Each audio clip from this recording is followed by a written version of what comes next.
Motor জ্বলে যাওয়া বা পুড়ে যাওয়ার বিশেষ কোনো কারণের প্রয়োজন নাই। সাধারণ কারণেও কিন্তু আপনার মোটরটি জ্বলে যেতে পারে, পুড়ে যেতে পারে, কোয়েল পুরনো আবার বার্নিং করতে হতে পারে। কেন বললাম দেখেন, এই যে সামান্য একটা কন্ট্রাক্টরের কারণেও কিন্তু আপনার মোটর জ্বলে যেতে পারে। এখানে যে কন্ট্রাক্টর দেখতে পাচ্ছেন, এই কন্ট্রাক্টরের একটা পাতি ভালো আছে নিচের, দেখেন, আর যে দুইটা পাতি আছে দুইটা পাতি কিন্তু আপনার কানেক্টরগুলা নষ্ট হয়ে গেছে, অর্থাৎ ডিসকানেক্ট।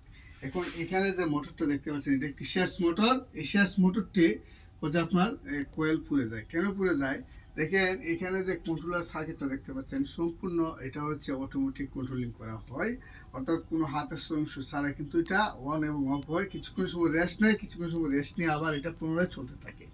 তো এখানে আমরা আমাদের এই যে কন্ট্রাক্টটা দেওয়া হচ্ছে আপনার স্টার্টিং ক্যাপাসিটারটার জন্য, অর্থাৎ মোটরটা স্টার্ট নেওয়ার সময় এটা কাজ করে। তো যখন মোটরটা স্টার্ট নেয় সেক্ষেত্রে এই স্টার্ট করে কিন্তু মোটরটাকে এই কন্ট্রাক্টটা অফ হয়ে যায়, এটার কাজ কিন্তু শেষ। এখন এই কন্ট্রাক্টটা হচ্ছে আপনার নষ্ট হয়ে গেছে।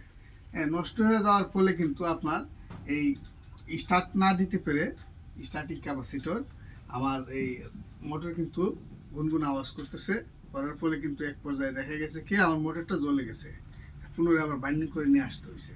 তো এই সমস্যাটা হয়, এই জন্য মেনটেন্যান্স টেকনিশিয়ান দিয়ে আপনার প্রতি সপ্তাহে একবার হইলেও আপনি এটা চেক করে নেবেন কোথায় কোন সমস্যাটা আছে, তাহলে কিন্তু আপনারা এই বিপদে পড়বেন না। এটা কিন্তু একটা বিশাল অঙ্কের একটা বিপদ।